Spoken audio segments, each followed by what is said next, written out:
ഒരു ലക്ഷണമായിട്ട് കാണാറുണ്ട്.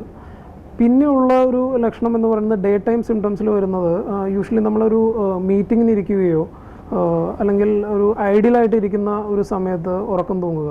ലൈക്ക് ഒരു വെയിറ്റിംഗ് ഏരിയയിൽ ഇരിക്കുന്ന സമയത്ത് പലപ്പോഴും പലരെയും കാണാറുണ്ട്. നമ്മൾ ഉറക്കം തൂങ്ങിയിരിക്കുന്നു അല്ലെങ്കിൽ കൂർക്കം വലിച്ചുറങ്ങുന്ന ഒരു അവസ്ഥ, ഇരുന്നുറങ്ങുന്ന ഒരു അവസ്ഥ കാണാറുണ്ട്. ഡ്രൈവ് ചെയ്യുമ്പോൾ പലപ്പോഴും പലർക്കും അശ്രദ്ധ വരുന്ന ഒരു അവസ്ഥ കാണാറുണ്ട്. പലപ്പോഴും നമ്മളിവിടെ തന്നെ കാണുന്ന ഒരു കാര്യമാണ് ആക്സിഡൻറ്റ്സ് പലപ്പോഴും ഇതിൻ്റെ ഒരു ഭാഗമായിട്ട് വരാറുണ്ട്. ഇതൊക്കെയാണ് യൂഷ്വൽ സിംറ്റംസ്. ഇതുകൂടാതെ തന്നെ അമിതമായി ദേഷ്യം വരുന്നത്, ഇറിറ്റബിലിറ്റി, ഈ ഒബ്സ്ട്രക്റ്റീവ് സ്ലീപ്പ് ആപ്നിയ ഉള്ള രോഗികൾക്ക് പലപ്പോഴും കാണാറുണ്ട്.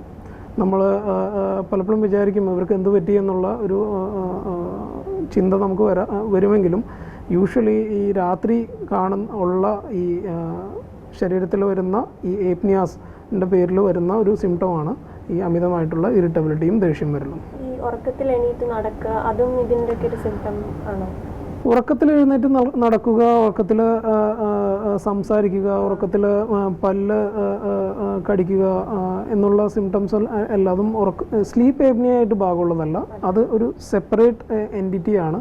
ഇതെല്ലാം സ്ലീപ്പ് ഡിസോർഡേഴ്സിൽ വരുന്ന ഒരു എൻറ്റിറ്റിയാണ്. സോംനാംബുലിസം, ബ്രക്സിസം എന്ന് പറയുന്ന ഒരു എൻറ്റയർലി ഡിഫറെൻറ്റ് ഗ്രൂപ്പ് ഓഫ് ഇതാണ്.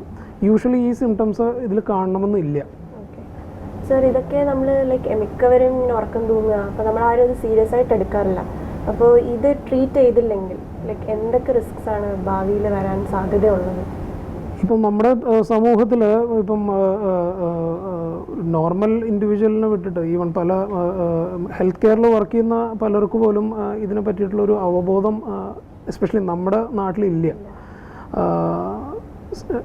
ഒരിക്കലും ഒരു കൂർക്കം വലിച്ച് ഉറങ്ങുമ്പോൾ ഒരു ഡീപ്പ് സ്ലീപ്പ്, നല്ല ഉറക്കം കിട്ടി എന്നാണ് പലപ്പോഴും പറയുക.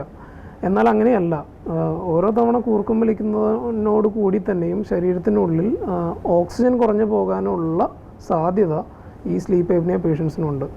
അങ്ങനെ വളരെ സിവിയർ ആയിട്ടുള്ള സ്ലീപ്പ് ആപ്നിയ ഉള്ള രോഗികൾക്ക് ഓരോ നൈറ്റിലും ഇത് ഓരോ മണിക്കൂർ ഇടവിട്ടിട്ട് തന്നെ നമുക്കൊരു 15 മുതൽ 30 ഈവൻ 50-60 തവണയൊക്കെ ഓക്സിജൻ കുറഞ്ഞു പോകുന്ന അവസ്ഥ കാണാറുണ്ട്.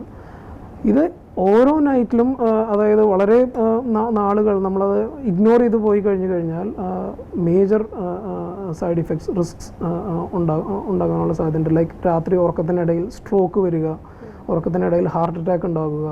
ഇപ്പോൾ ഈവൺ അതൊന്നും ഇല്ലെങ്കിൽ തന്നെയും ഇപ്പം ഡ്രൈവിങ്ങോ മെഷീനറിയോ ഒക്കെ ഉപയോഗിക്കുന്ന ആളുകൾക്ക് ആക്സിഡൻറ്റ്സ് കൂടുതലായിട്ടുള്ള, ബിക്കോസ് കോൺസെൻട്രേഷൻ മോശമായിട്ട് വരുന്ന ഒരു അവസ്ഥ ഉണ്ടായിരിക്കും. ബിക്കോസ് ഈ ഒരു രോഗത്തിൻ്റെ ഒരു പ്രോബ്ലം എന്താണെന്ന് വെച്ച് കഴിഞ്ഞാൽ രാത്രി ബ്രെയിനിന് റെസ്റ്റ് കിട്ടുന്നില്ല. ബിക്കോസ് ഓരോ തവണ ഓക്സിജൻ കുറഞ്ഞു പോകുമ്പോഴും, ശരീരത്തിന് ഓക്സിജൻ കുറഞ്ഞു പോകുമ്പോഴും ബ്രെയിൻ സ്റ്റിമുലേറ്റ് ആവുകയാണ്. ഓക്കെ, അപ്പം ബ്രെയിൻ എപ്പോഴും ലൈറ്റർ സ്ലീപ്പിലോട്ട് പോയിക്കൊണ്ടിരിക്കും. ബ്രെയിൻ വർക്ക് ചെയ്തുകൊണ്ടേ ഇരിക്കുകയാണ്. അൾട്ടിമേറ്റ്ലി നമ്മൾ എല്ലാവരും ഉറങ്ങുന്നത് ശരീരത്തിനും മനസ്സിനും ബ്രെയിനിനും എല്ലാം റെസ്റ്റ് കിട്ടാൻ വേണ്ടിയിട്ടാണ്. ശരീരം ഉറങ്ങുന്നുണ്ടായിരിക്കും, പക്ഷെ ബ്രെയിൻ കംപ്ലീറ്റ് റെസ്റ്റ് കിട്ടുന്നുണ്ടാവില്ല. അതുമൂലമാണ് ഈ ഡേ ടൈം സിംറ്റംസ് നമുക്ക് കൂടുതലായിട്ട് കാണുന്നതും. റിസ്ക് എന്ന് പറയുന്നത് ഇതൊക്കെയാണ്. ഇത് ഇഗ്നോർ ചെയ്ത് പോകുന്ന ആളുകൾക്ക് പലപ്പോഴും സഡൻ സ്ട്രോക്കും ഹാർട്ട് അറ്റാക്ക് പോലുള്ള കാര്യങ്ങളൊക്കെ ഉണ്ടാവാറുണ്ട്. പിന്നെ ഈ ഗ്രൂപ്പിലുള്ള ഈ സ്ലീപ്പ് ആപ്നിയ ഉള്ള ഗ്രൂപ്പിൽ ഉള്ള ആളുകൾക്ക് കാണുന്ന അതർ അസുഖങ്ങൾ, ഡയബറ്റീസ്, ബ്ലഡ് പ്രഷർ, ഇതിനുള്ള മരുന്നുകളുടെ അളവ് വളരെ കൂടുതലായിരിക്കും ഈ രോഗികൾക്ക്. പിന്നെ പലപ്പോഴും കൊളസ്ട്രോളിൻ്റെ പ്രോബ്ലം കാണാറുണ്ട്. പലപ്പോഴും തൈറോയ്ഡ് ഡിസ്ഫങ്ഷൻസ് ഇതിൻ്റെ കൂടെ കാണാറുണ്ട്.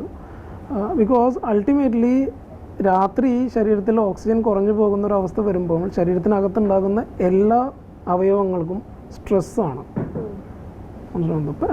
ഡയബറ്റിക് പേഷ്യൻസ് ആണെന്നുണ്ടെന്നുണ്ടെങ്കിൽ പാങ്ക്രിയാസിൽ നിന്ന് ഇൻസുലിൻ ഉൽപ്പാദിപ്പിക്കുന്ന പ്രക്രിയ കുറഞ്ഞു പോകും. ബിക്കോസ് ഇനി പാങ്ക്രിയാസിന് ഓക്സിജൻ കിട്ടുന്നില്ല എന്നുണ്ടെന്നുണ്ടെങ്കിൽ അതിൻ്റെ ഉൽപ്പാദനശേഷി കുറഞ്ഞു പോകും. ഈവൺ സെക്ഷൽ ഡിസ്ഫങ്ഷൻസ് പലപ്പോഴും ഈ രോഗികൾക്ക് കാണാറുണ്ട്. ഇറക്ടൈൽ ഡിസ്ഫങ്ഷൻസ്, അതുപോലെ ലോസ് ഓഫ് ലിബിഡോ, ഇതെല്ലാം ഈ വ്യക്തികൾക്ക് കൂടുതലായിട്ട് കണ്ടുവരുന്നതാണ്. ഇപ്പോൾ ലൈഫ് ത്രെറ്റനിങ് വരെയുള്ള പ്രശ്നങ്ങൾ ഈ നമ്മളിത് ട്രീറ്റ് ചെയ്തില്ലെങ്കിൽ ഉണ്ടാവാൻ സാധ്യത ഉണ്ടാകാം. നമ്മുടെ ഡേ ടു ഡേ ലൈഫിനെ എഫക്റ്റ് ചെയ്യുന്ന കാര്യങ്ങൾ ഉൾപ്പെടെ അത് തൊട്ട് ഈ ലൈഫ് ത്രെട്ടനിങ് ഇവൻറ്റ്സ് വരെ നമ്മളൊരു ICUവിൽ അഡ്മിറ്റ് ആകുന്ന അല്ലെങ്കിൽ ജീവന് ഹാനി വരുന്ന തരത്തിലുള്ള അസുഖം വരെ നമുക്ക് ഇത് കണ്ടുപിടിച്ചില്ല എന്നുണ്ടെങ്കിൽ വരാനുള്ള സാധ്യതയുണ്ട്. എന്ത് തരം ആൾക്കാരാണ് ഇതിന് ഡയഗ്നോസിസിന് വേണ്ടി ഹോസ്പിറ്റലിൽ വരേണ്ടതെന്നൊരു ഇപ്പം ഒരു അക്കാഡമി ഓഫ് സ്ലീപ്പിൻ്റെ